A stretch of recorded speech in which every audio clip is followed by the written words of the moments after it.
What? Ooh, what do we got in here, Hiya? Oh my God! What is this? Is this a poster? This thing's massive. What the? Bruh. Why the fuck are the instructions so big? In this series, we're going to be taking a look at every single Hiya Exquisite basic figure in the Godzilla line. Every repaint, reissue, 2.0, whatever they put out, we're going to be taking a look at them all in release order. Let's get started. Ah, finally! I finally have this figure in my collection. Guys, today we are taking a look at the Hiya Toys Exquisite Basic King Ghidorah 1991 Battle Damage version. This is a very exciting release from Hiya Toys. This is a figure that I have been anticipating for a very long time now. This is a wildly unique release from Hiya Toys. This is completely unlike what we usually see from their variants. I think we were all kind of just expecting a bog standard gravity beam version, but instead Hiya Toys pulls a little fast one on us and gives us something that I don't think anyone has ever done with Ghidorah 91, not to my knowledge at least, certainly not with an action figure. So let's just talk about the elephant in the room here and talk about the changes, that being the battle damaged tooling here. Now, the most notable change here are going to be on the wings. Each wing has a sizable and unique chunk missing out of it, as this figure is meant to represent, Ghidorah's death scene in the movie. Spoilers. So one wing is missing a sizable chunk out of the bottom half. The other wing has a gaping hole cutting right through the sculpt, and the figure is missing its middle head out of the box. In its place is this excellent skeletal battle damaged meaty chunk. This is very reminiscent of what Hiya Toys did for the gravity beam variant of the Monsterverse Ghidorah, but those battle damage pieces came bundled exclusively with the event exclusive Burning Godzilla. Here, you get these neck pieces out of the box.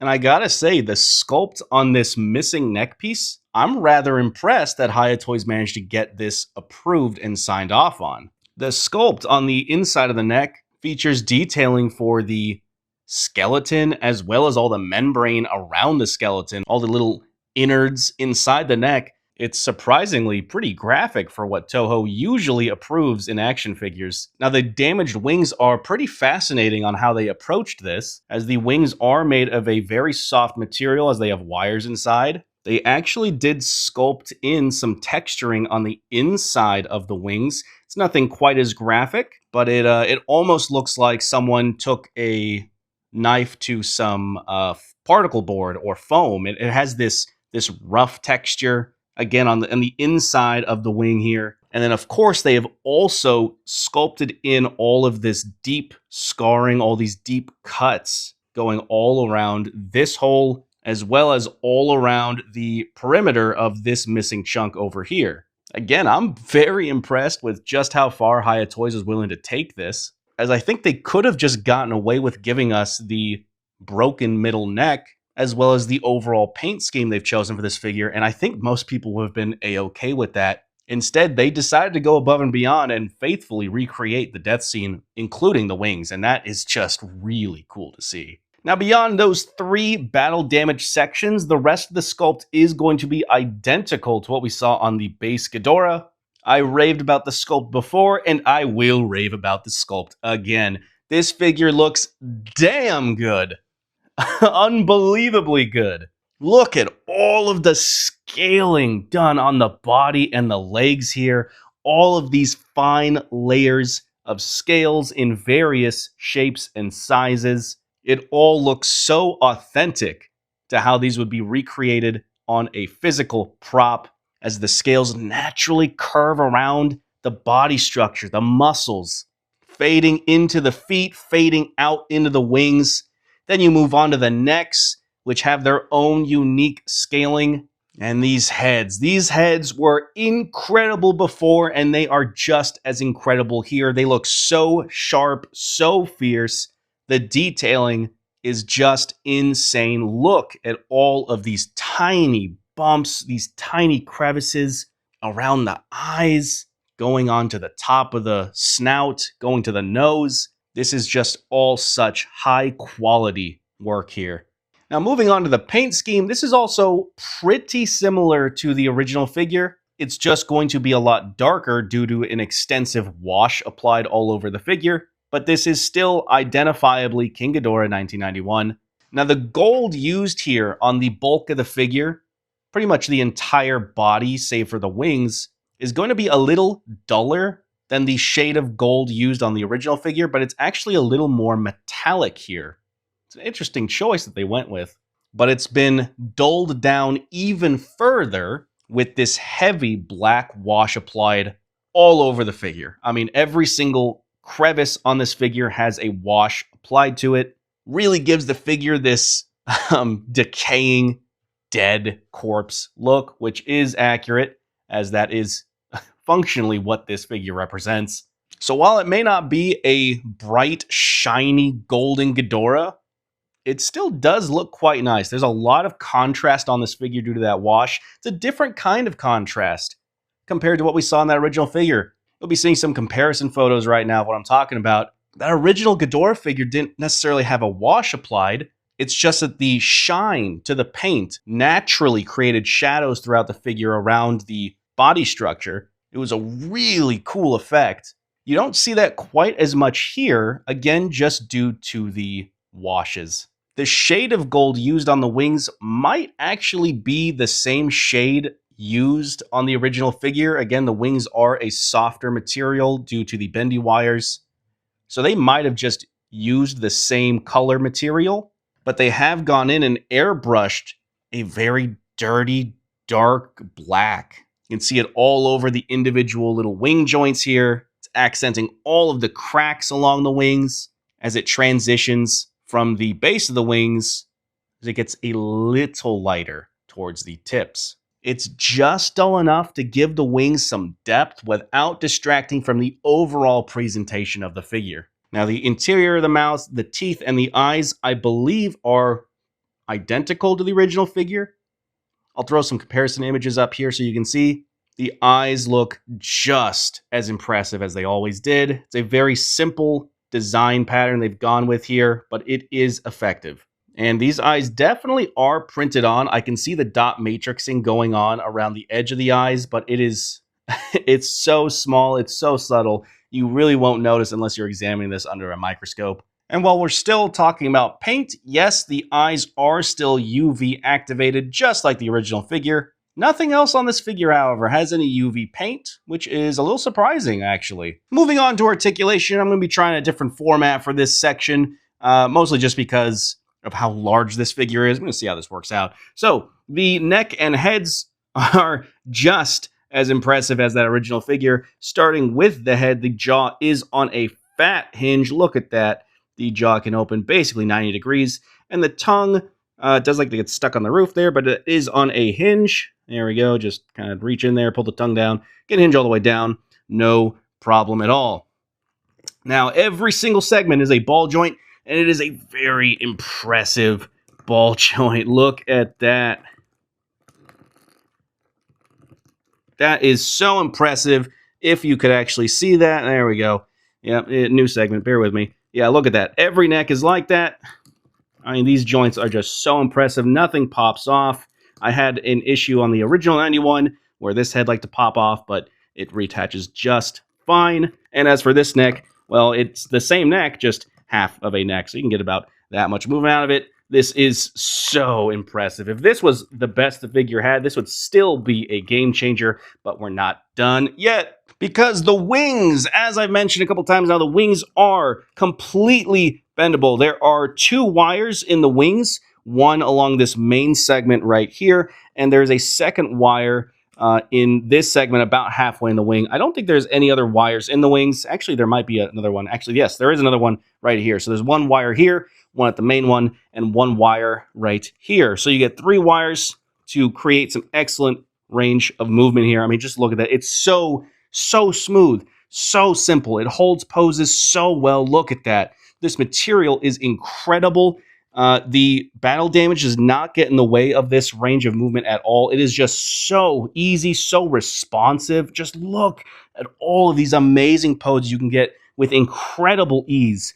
The wings were the the thing that made this figure so outstanding on the original, and they are equally as impressive here, despite the battle damage. Now, in addition to that, the wings do function a little interestingly at the base. So you get this big ass hinge right here.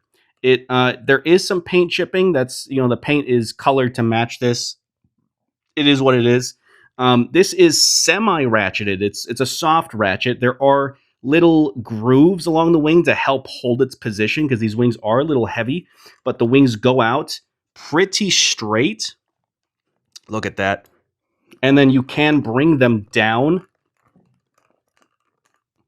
about that far. So combining that with the bendy wire wings, you can get this, again, these wings in so many dynamic poses, but there is a little more to these hinges that you should know about. Okay, so in addition to these fat ass hinges, there is a hinge right here in the wing. This is a hard plastic piece right here, and this is the soft material right here. It's adhered onto that hinge. Now, you don't actually really get any range of movement there. You could probably force it. It is a hinge for sure. It's like a door hinge. But because it's holding the weight of this large, soft wing, I actually wouldn't risk it. I would prefer it just be a rigid piece. That is how it likes to hold itself. That's how I would recommend you hold it. It's the same on the other side. Again, there is some movement right here. You can kind of see it wiggling right here. But I wouldn't treat it as a hinge. I would treat this piece as one hinge and just leave it at that. But in addition to that, there's a little more I want to mention about the wings. So these fat ass hinges are actually pegged into the body. And because they're pegs, you actually get a little range of movement out of them like so. Now, they don't necessarily want to hold their pose, but you can force the sculpt in on itself to hold them in like this. If your wing starts to sag, just know that it's possible that you accidentally have one of your wings hinged up like this and the other just slipped out of place. This can create the illusion that the wing is sagging down. Just again, make sure that that peg is neutral on both sides and your wings are probably fine. All right, that's all the really complicated stuff about the engineering. The rest of the figure is relatively simple to talk about. So the waist is on a ball joint. It is very stiff. Now, I don't know if that's intentional on this copy. On the original figure, it wasn't this stiff. You can rotate it around. You can pivot it down a little bit. You can straighten it out. I actually don't mind that it's this stiff, again, because it's holding the weight of the wings. The wings are very heavy. They're quite heavy. So I wouldn't worry too much about that. There's a bug on Ghidorah. Get out of here. Moving on from that, though, the legs, the thighs are on ball joints. They can splay out about that far. Can go in a very good amount. You do get a very good amount of rotation out of them. In fact, you can rotate them all the way around. The knees are going to be on hinges. You're not going to get a ton of range out of them just because of how fat the legs are, but they can move about that far, and you can get a rotation out of the lower leg. And there's actually going to be an extra joint right here. This is going to allow for a little more flexibility in the legs, even if you're not getting a ton out of it. But I think this is actually a ball joint. So you can see right there, you get a little more movement out of it, and you do get a pivot right here that's going to help out with the ankles, which are ball joints. You can get a very good amount of range out of them. Combining with this joint, you get some very natural curves out of the legs. They look incredible. They move incredible. Okay, talking about these absolutely ridiculously long tails. Dear God, every single segment in these tails are ball joints. Now, the range of movement you're going to get isn't going to be quite as impressive as what we saw with the Godzilla in 1991, but the range is still impressive nonetheless. Just look at what you can do with these tails. They hold their position pretty all right. Depending on the pose you get, the tails may not hold their weight. These are long and they are relatively heavy, but you can get some very good poses out of them regardless. They do have a natural curve to them, and so you can just rotate the plastic, kind of cheat some of that curvature if you're not getting the range that you want out of them. But these are very good. Just to demonstrate the range you can expect to get from the front view, you can get the tails curved all the way to the front. Not quite wrapping all the way around the legs, but close enough. I mean, again, these are very long tails. I'm very impressed with the range that you are getting, considering how heavy and long they are. Now, the only part of the tail you might have some issues with is actually going to be this piece right here. So the tails are separate pieces, but this one piece is where the tails connect into the body. It's where they transition into the solid body piece. So again, the tails are independent from each other, except for this piece right here. This is one conjoined tail piece.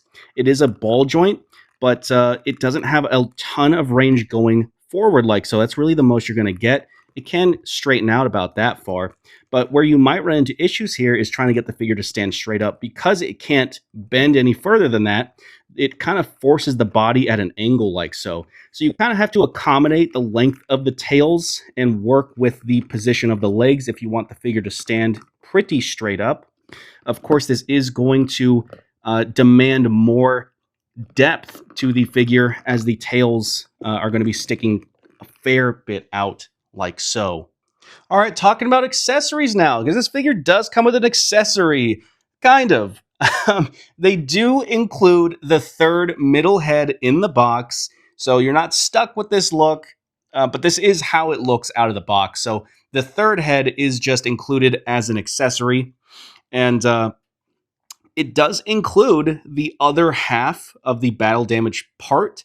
It's just not attached to the neck out of the box. Not really sure why they didn't just plug it in the box, but just know these are two separate pieces in the box, and all you have to do is just attach the broken neck piece to the neck. It's very simple. I would heat up the socket, though, since it's a little stiff. Other than that, there's nothing crazy going on here about this neck other than the novelty of just having a detached broken neck with a battle damaged piece. This is a really nice touch, but it is essentially the exact same neck piece.